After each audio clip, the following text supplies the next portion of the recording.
दम घुटने से मर जाते हैं और उनको वहाँ फेंक देते हैं, क्योंकि जो डंकर होता है जिसे फेंक देते हैं। नौजवान लड़के तो कर रहे हैं, नौजवान लड़कियां डंकी कर रही हैं। मुझे खुद देखने का मौका मिला है वहाँ पे, उन लोगों को मिल के बात करने का मुझे मौका मिला है। बहुत ही खौफनाक है जो इनको अगवा भी कर लिया जाए, उनको मारते हैं, तशद्दुद करते हैं, ज़ख्मी कर देते हैं, फिर उनकी वीडियोज़ और तस्वीर तशद्दुद वाली बना के पीछे उनके लवाहिकीन को बेच के उनसे डॉलर मंगवाते हैं। वो तो आप वो कहेंगे गे ईजी चीज़ें बर्गर रास्ते में चीज़ें खिलाएं। जब उनको रोटी बाज़ नहीं मिलती, पानी नहीं मिलता, तो गंदे तालाबों का बेचारे पानी भी पीते हैं। MYK न्यूज की वीडियोस देखने के लिए हमारा चैनल सब्सक्राइब कीजिए और बेल आइकॉन को क्लिक कीजिए ताकि आप हमारी आने वाली वीडियो से बाखबर रह सकें। बिस्मिल्लाहिर्रहमानिर्रहीम, अस्सलाम वालेकुम। आप देख रहे हैं MYK न्यूज़ टीवी। मैं हूं आपका होस्ट आमिर भट्ट। हमारे साथ मौजूद हैं सीनियर सहाफ़ी खुर्रम पाशा साहब। आपको याद है कि अभी रिसेंटली 1 या 2 दिन हुए हैं कि यूनान में फिर कश्ती हादसे में पाकिस्तानी कम उम्र बच्चे जो डंकी लगा के जा रहे थे, और कितनी ज़्यादा तादाद में, एक छोटी सी कश्ती है और उसमें तकरीबन एक कश्ती में 25, 50, 100 लोग, जिसमें 10-20 की कैपेसिटी है, उसमें 50-100 लोग बिठा के उनको डंकी लगवाई जा रही है।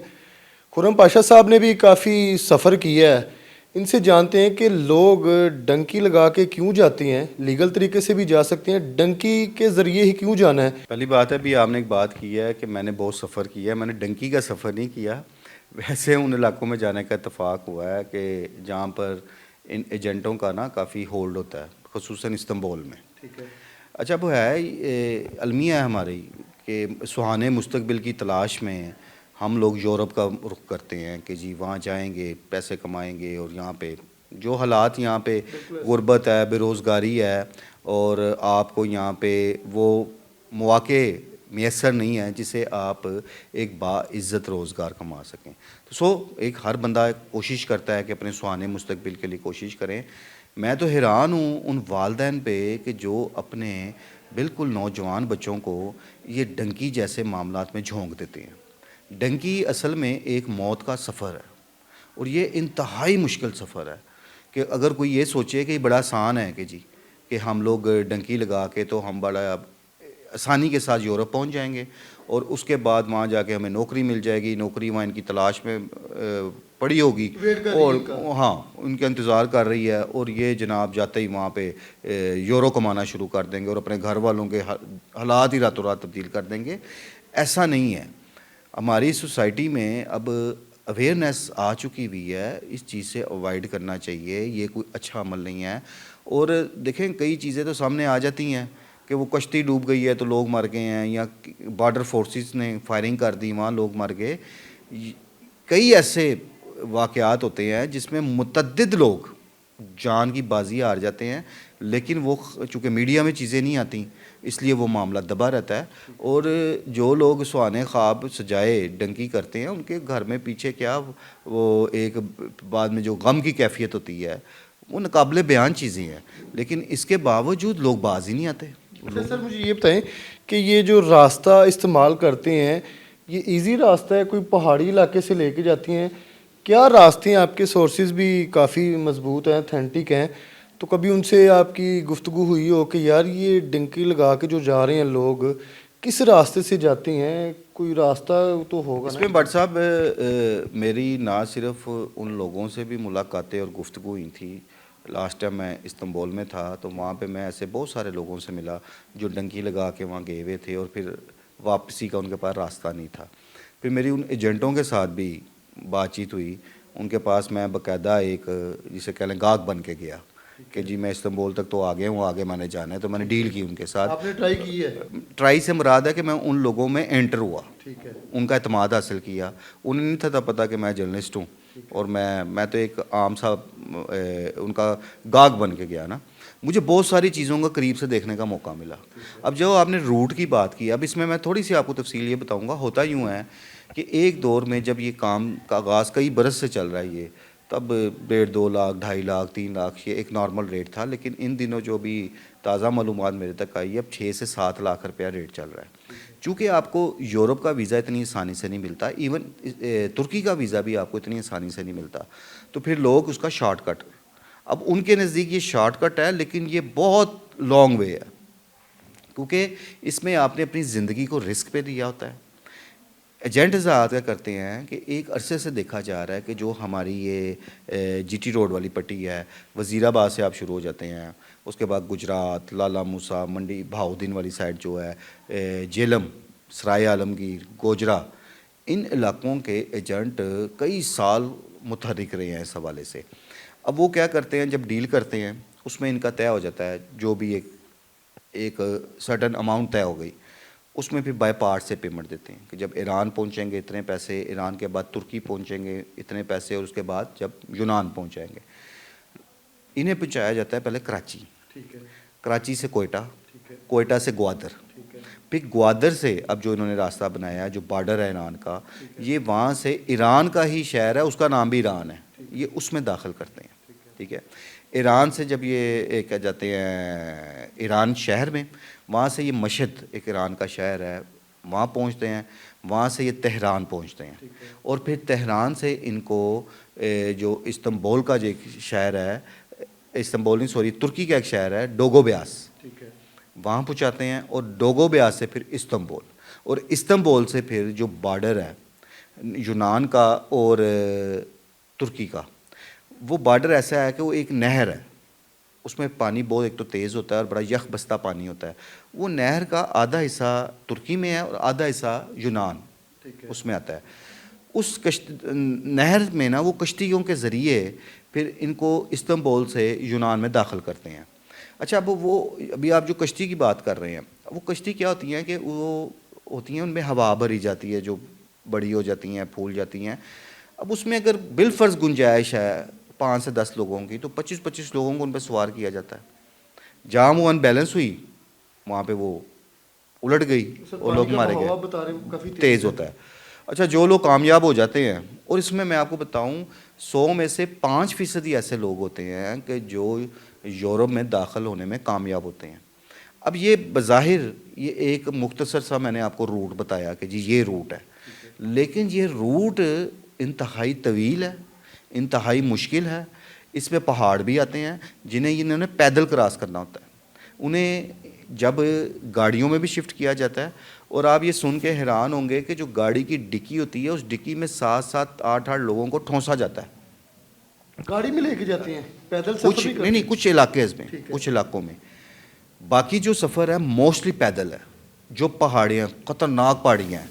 अगर जिस तरह आप अब मौसम सरमा कह लें या सर्दी, क्योंकि उन इलाकों में ज़रा टेम्परेचर है वो कम होता है, यख बस्ता हवाएँ, बर्फ़बारी, उनमें चलना और उन मुश्किल रास्तों को बाज़ औक़ात इन लोगों को कई रातें वहाँ क़याम भी करना पड़ता है, क्योंकि आगे से जब तक इनको क्लियरेंस नहीं मिलेगी ये आगे सफ़र नहीं करते। इनको ख़तरा होता है कि बॉर्डर फोर्सेस हम पर अटैक ना कर दें, मारे भी जाते हैं। कई लोग ईरान पहुँच के पकड़े जाते हैं, वो वहाँ पे उनकी जो बॉर्डर फोर्सेस हैं गिरफ़्तार कर लेती हैं, उन्हें डिपोर्ट भी कर दिया जाता है। और ऐसे मुतअद्दिद सैकड़ों लोग आ चुके हुए हैं फिर जिन्हें यहाँ पे FIA के हवाले किया जाता है, फिर उनको जुर्माने भी किए जाते हैं, उसके बाद वो उनको छोड़ देते हैं। सेम इसी तरह जब ईरान तेहरान से जो डोगो ब्यास जो तुर्की का शहर है, जो ईरान और तुर्की के बॉर्डर पे पहला शहर है, वहाँ तक पहुँचने के लिए भी उन्हें बड़ी मुश्किलात का सामना करना पड़ता है। और इसमें एक ख़तरनाक बात मैं देख के हैरान हुआ, वहाँ इस्तांबुल में जब मुझे एक अक्सराय एक इलाका था, वहाँ पे मैं जाके इन्होंने उन जगहों का नाम रखा हुआ है सेफ़ होम्स। वो छोटे छोटे कमरे हैं, जो लोग तो कामयाब हो गए हैं वहाँ पहुँचने में, उन कमरों में आपको लेटने की जगह नहीं मिलनी। यानी कि रश इतना ज़्यादा है कि जो लोग कामयाब होकर वहाँ तक पहुँच गए हैं वो बैठे हुए हैं, कोई खड़ा हुआ है, कोई बैठा हुआ है, क्योंकि छोटा सा कमरा है, बड़ी तादाद में लोग हैं और वो वहाँ पे सो भी नहीं सकते। सर सेफ होम उनको नाम दिया हुआ है। अब होता यूँ है कि जब बहुत कम ऐसा होता है कि बहुत सारे लोग कामयाब हों कि वो पहली बात है कि इस्तांबुल तक पहुँच जाएँ। हाँ, इसमें एक और अहम पॉइंट, जब ईरान के बॉर्डर पे सख्ती हुई और लोग पकड़े जाने शुरू हुए, वहाँ से डिपोर्ट होना शुरू हो गए, तो लोगों ने एजेंटों ने एक नया रास्ता बनाया। वो रास्ता क्या बनाया कि ईरान का वीज़ा हासिल करते थे, यहाँ से बाई एयर उनको तेहरान, और तेहरान एयरपोर्ट से फिर उन एजेंटों की गाड़ियाँ, जिन्हें आप कह सकते हैं कि डबल कैबन डाले टैप लगे होते थे, फिर ये उनमें बैठा के उनको बड़ा फास्टली वहाँ से मूव करते थे। अच्छा, जो लोग तो तेहरान तक पहुँच जाते थे, फिर आगे उनके लिए कदरे आसान हो जाता था कि वो तुर्की तक चले जाएं। लेकिन वो सफ़र भी जो होता था, जिस तरह उनको गाड़ियों में बंद करके, डिक्कियों में बंद करके, या बाज़ औक़ात ऐसे कंटेनर्स होते हैं छोटे साइज़ के, उन कंटेनर्स में बंद किया होता है कि जिसमें सांस लेना मुहाल होता है। और कई लोग, कई हमारे नौजवान वो दम घुटने से जाँ बहक हो जाते हैं, वहां तक पहुंचते नहीं, गाड़ी में ही वो उनकी मौत हो दम जाती है। दम घुटने से मर जाते हैं और उनको वहाँ फेंक देते हैं, क्योंकि जो डंकर होता है जिसे फेंक देते हैं? फेंक देते हैं। ये तो जिम्मेदारी नहीं उसकी कि आगे तक अगर मैं नहीं आपको पहुंच चीज़ रहा तो बताऊं, बॉडी तो रिकवर वापस। मुझे जो लोग, जिन लोगों से मेरा बातचीत करने का इत्तेफाक हुआ, जो कामयाबी से वहाँ पहुँच चुके हुए थे, वहाँ एक होटल में वेटर था, रूम सर्विस करता था, तो वो जहाँ इस्तंबुल जिस होटल मेरा स्टे था, वहाँ उससे मेरी बातचीत हुई। वो 4 साल से वहाँ पे था और इल्लीगल था वो, और बड़ा एक तरह से वो छुप के ही जॉब कर रहा था, कोई उसके रेफरेंस बन गया था। वरना वहाँ पे भी इस्तंबुल में भी जो गैर कानूनी लोग हैं उनको जॉब की इजाज़त नहीं है, फिर ये छुप छुपा के करते हैं। जब पकड़े जाते हैं तो फिर उनकी किस्मत आ गया।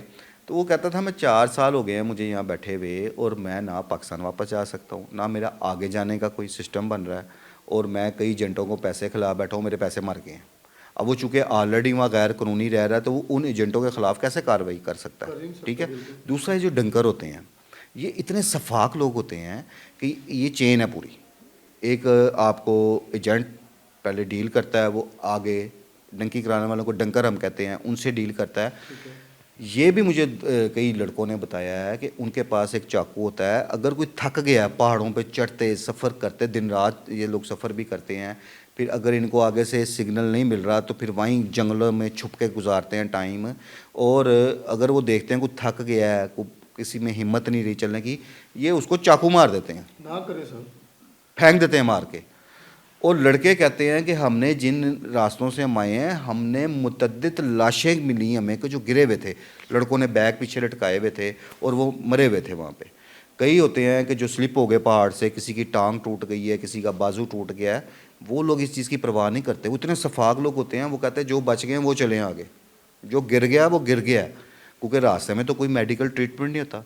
इवन बाज़ औक़ात इनके पास खाने पीने की अशिया कम पड़ जाती हैं, पैसे होते हैं इनके पास, इनको थोड़ा फूड प्रोवाइड किया जाता है, लेकिन कई ऐसे मुकामात आते हैं या इनका बाज़ औक़ात ऐसी जगह पे इतना टाइम गुजरता है कि इनके पास खुराक या पानी ख़त्म हो जाए, तो फिर ये जो रास्ते में कोई गंदा तालाब आप कह लें, उसका पानी भी पीने पे मजबूर होते हैं। बाज़ औक़ात उन जंगलों के या पहाड़ों के पत्ते खा के भी अपना पेट भरने पर मजबूर होते हैं। ये बड़ी तकलीफ़ दे मराहिल हैं और बड़ी तकलीफ़ दे कहानियाँ हैं, जो मुझे मुतद्दिद उन लड़कों से सुनने का मौका मिला कि जो डंकी करके पहुँचे हुए थे। दूसरा, एक और चीज़ कि हम लोग कितना रिस्क ले रहे हैं कि हम बच्चों को लेके भी डंकी लगाने गए हुए हैं, मासूम बच्चे। आप ये सुन के हैरान होंगे, उनमें ख़वातीन भी हैं। अच्छा, फिर एक और चीज़, नौजवान लड़के तो कर रहे हैं, नौजवान लड़कियां डंकी कर रही हैं। और एक तो बड़ा बड़ा लड़कों की ये बता रहे हैं सर, मैं आपको बता रहा हूँ कि मुझे वहाँ ये वो चीज़ें मैं आपको बता रहा हूँ जो मुझे खुद देखने का मौका मिला है वहाँ पे, उन लोगों को मिल के बात करने का मुझे मौका मिला है, और काफ़ी चीज़ों को करीब से ऑब्ज़र्व किया मैंने इन चीज़ों को। ठीक है। अगर मैं इस पर अगर डिटेल जाऊँ, ये हमारा बहुत डिटेल है, इस पर बहुत चीज़ें। मैं तो चूँकि टाइम शॉर्ट होता है, उसके हवाले से मैं आपको शॉर्ट चीज़ें बता रहा हूँ कि ये एक जान जोखो अमल है। ऐसे अनासर पकड़े भी जाते हैं, उनके ख़िलाफ़ कार्रवाइयाँ भी होती हैं जो डंकी। लेकिन कार्रवाइयाँ कब होती हैं? जब कोई हादसा होता है तो यहाँ पे हमारे दायरे मुतहर्रिक हो जाते हैं। तो क्या उनका ये फ़र्ज़ नहीं बनता कि वो क़ब्ल वक्त इन चीज़ों को रोकें, बजाय इसके कि जानी नुकसान हो? कसूरवार उन वालदैन का भी है कि जो अपने जवान बच्चों को, अब देखें ना, 14, 15, 16, 17, 18 साल, 20 साल, इस एज के लोग बच्चे जाते हैं, किस तरह वालदैन हौसला कर लेते हैं यार इन बच्चों को भेजने का अपने। सर घर के हालात शायद बदल जाएं, भेज देते हैं, बाद में टेंशनों में भी रहते हैं, क्योंकि उनसे राब्ते मुनक़ता हो जाते हैं। कई लोग बच्चे जो होते हैं कई दिन वो रब्ता नहीं कर पाते, फिर जब वो किसी मुकाम पे पहुंचते हैं वहाँ से फिर उनसे रब्ता करते हैं, जी हम खैर खैरियत से पहुंच गए हैं। और एक और चीज़ इसमें बहुत ही खौफनाक है, जो इनको अगवा भी कर लिया जाता है, इन्हीं बच्चों को। हाँ जी, अब उसमें मैं आपको बताता हूँ। जो बागी हैं ईरान के, कुर्द जिन्हें कहा जाता है, वो एक माफिया है, वो ख़ुद एक इस ताक में होते हैं कि ये जो लोग जा रहे हैं गैर कानूनी, उनको अगवा कर लेते हैं। उनकी नज़र होती है कि हाँ इस जी, रास्ते से और गुजरना आप है। यकीन करें ऐसे वाक़यात, मेरा एक ऐसा शख्स भी मिला मुझे जिसका गुर्दा निकाल के फ़रोख्त किया गया था। उसका गुर्दा ही निकाल दिया गया था, उसके पास पैसे नहीं थे, उन्होंने गुर्दा निकाल के बेच दिया उसका। और वो ना काम करने के काबिल रहा, ना वो आगे जाने के काबिल रहा, और इस्तांबुल में वो गैर कानूनी तौर पे मुकीम था और 2 वक्त की रोटी खाने के हाथों बैठा हुआ था वहाँ पे। फिर अगर जो लोग अगवा एजेंट ही हमारे उसमें, ये बड़ी बदकिस्मती है, पाकिस्तानी ही लोग शामिल हैं जो एजेंट हैं। ज़्यादा पाकिस्तानी हाँ जी, इसमें। जब वो वहाँ पहुँचते हैं वो उनको वहाँ पे यरगमाल बना लेते हैं, उनके घर वालों को फ़ोन करते हैं हमें इतने डॉलर भेजो, डॉलर में पैसे वो जो है ना मुतालबा होता है उनका, वरना इनको हम मार देंगे। उनको मारते हैं, तशद्दुद करते हैं, ज़ख्मी कर देते हैं, फिर उनकी वीडियोज़ और तस्वीर तशद्दुद वाली बना के पीछे उनके लवाहिकीन को बेच के उनसे डॉलर मंगवाते हैं। ये माफिया भी वहाँ पे एक्टिव है। यानी कहने का मकसद ये है कि खुदारा जो लोग डंकी की तरफ जाते हैं अपने मुस्तकबिल को बेहतर बनाने के लिए, ये एक शॉर्टकट समझ के इस पे जाते हैं, उन्हें अकल से और शऊर से काम लेना चाहिए। ये कोई अच्छा अमल नहीं है, इसमें कामयाबी बहुत कम होती है और लोगों की बड़ी तादाद इसमें मारी जाती है। बजाय इसके कि आप ज़िंदा रह के कोई और एफर्ट करके या आप लीगल तरीके से कोशिश करें, अपनी डॉक्यूमेंटेशन ऐसी बना लें, अपने अपने आप को इतना मजबूत करें कि कोई भी एम्बेसी आपको वीज़ा दे दे। लेकिन अगर आप ये नहीं कर सकते तो फिर अपनी जान को रिस्क में डालना, अपनी फैमिलियों को तकलीफ़ देना, उन्हें गम में मुब्तला करना, ये कौन सा फिर आपका सुहाना मुस्तकबिल है। बजाय इसके कि आप अपना मुस्तकबिल बेहतर करें, पूरे के पूरे ख़ानदान तबाह हो जाते हैं। सारी तकलीफ तो होती है ना जब पता लगता है कि बच्चा मारा गया है या हादसे का शिकार हो गया, तो उन फैमिलीज़ पे क्या बीतती है। अच्छा सर, मुझे ये बताएं कि जो ये डंकर हैं, एजेंट हैं, ये एक ही बंदा जो होता है सबको आगे लीड कर रहा है या सिर्फ एक मुकाम पे जाके फिर आगे शिफ्ट होता है? इनका आपस में जो कनेक्ट है वो कैसे होता है? देखें, इसमें ये पूरी चेन है। पाकिस्तान से लोग शामिल हैं। पाकिस्तान से मुराद ये है कि अब अगर कोई गुजरात शहर में काम कर रहा है, कोई जेलम में काम कर रहा है, कोई मंडी बहाउद्दीन में काम, एजेंट मुख्तलिफ शहरों में है ना। अब ये भी नहीं है कि एजेंट किसी एक मखसूस इलाके में है, हर शहर में काम कर रहे हैं। आगे उनका रब्ता कराची एजेंट बैठे हैं, कराची वालों को आगे ग्वादर वालों को आगे कोई ईरान वालों से, ईरान वालों को आगे इस्तांबुल वालों से, इस्तांबुल वालों को आगे यूनान वालों से। पूरी चेन है, इसमें एक शख्स शामिल नहीं होता और एजेंट टू एजेंट ही काम चल रहा होता है। और सबके अपने अपने जो हिस्से हैं वो तय होते हैं कि आपने ग्वादर का अगर बॉर्डर क्रॉस कराना है तो उसके कितने पैसे हैं, अगर आपने ईरान से सफ़र करके ईरान क्रॉस करना है तो जो शहर उसमें आपने क्रॉस करने हैं उसके क्या पैसे हैं। कोई एजेंट डन बेस पे भी काम करते हैं, कोई एजेंट कहते हैं हमें इतना एडवांस दे दें, बाकी आप ईरान पहुँच के दे देना, बाकी आप तुर्की पहुँच के दे देना।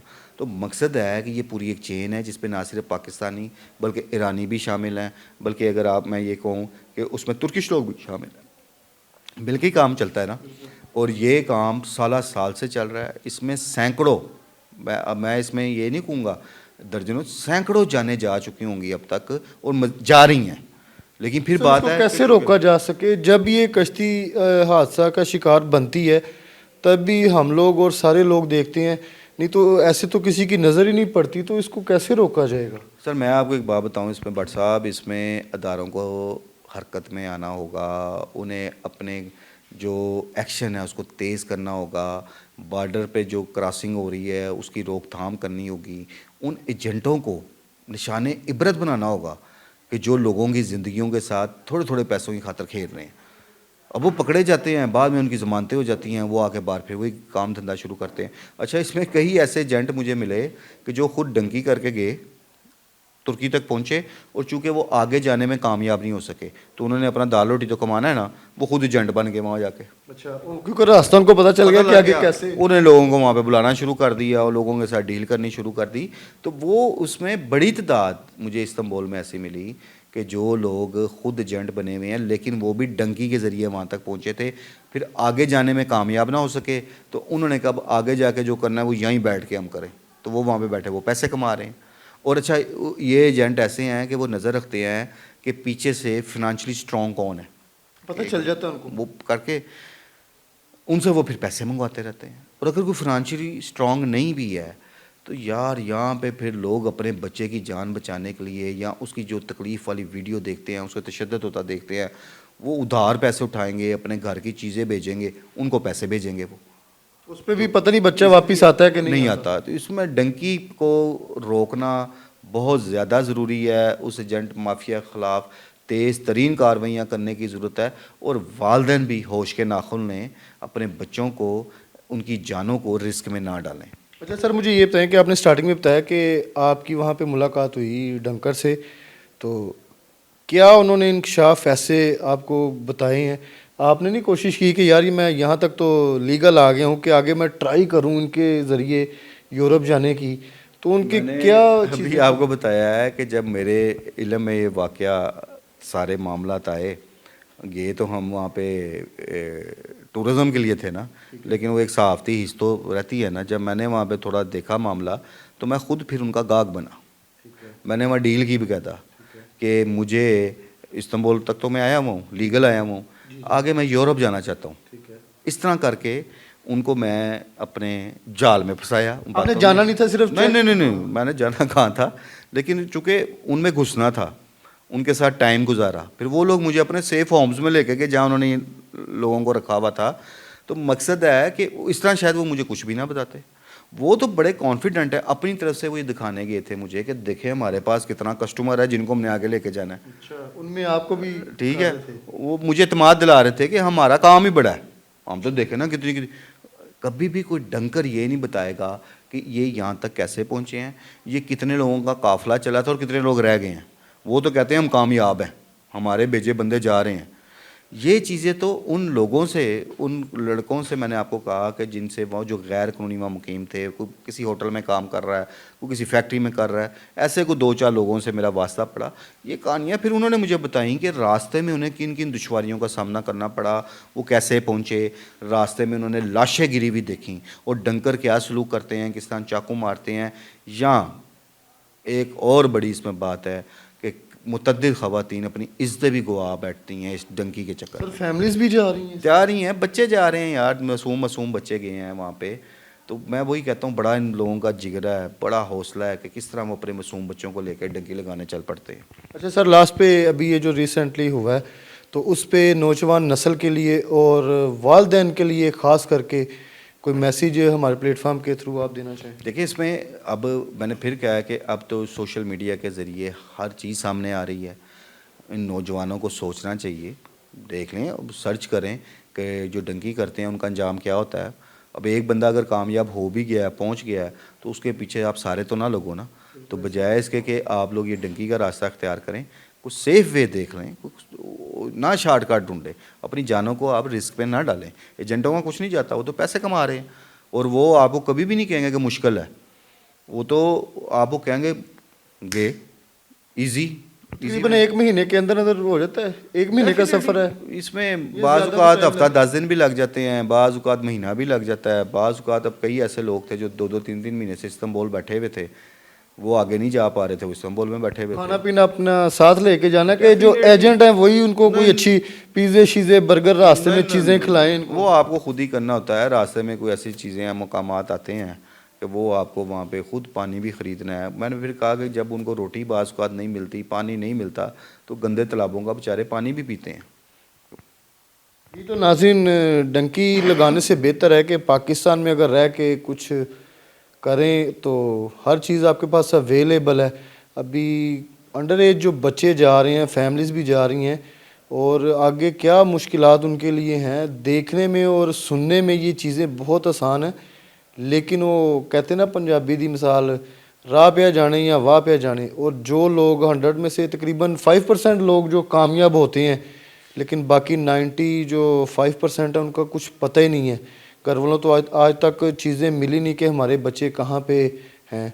लेकिन हमारे इदारों को भी चाहिए कि इस चीज़ पे ख़ास करके नोटिस लें और मुतहरिक हो जाएं कि इन जो एजेंट हैं, जो डंकर हैं, इनके ख़िलाफ़ सख्त कार्रवाई होनी चाहिए कि ये माओं के लाल जो हैं उनको आगे सुहाने ख्वाब और सुहानी चीज़ें दिखा के यहाँ से ले जाती हैं, लेकिन एक बंदा जाता है पीछे पूरी फैमिली डिस्टर्ब हो जाती है। अपना और अपने प्यारों का बहुत सारा ख्याल रखें।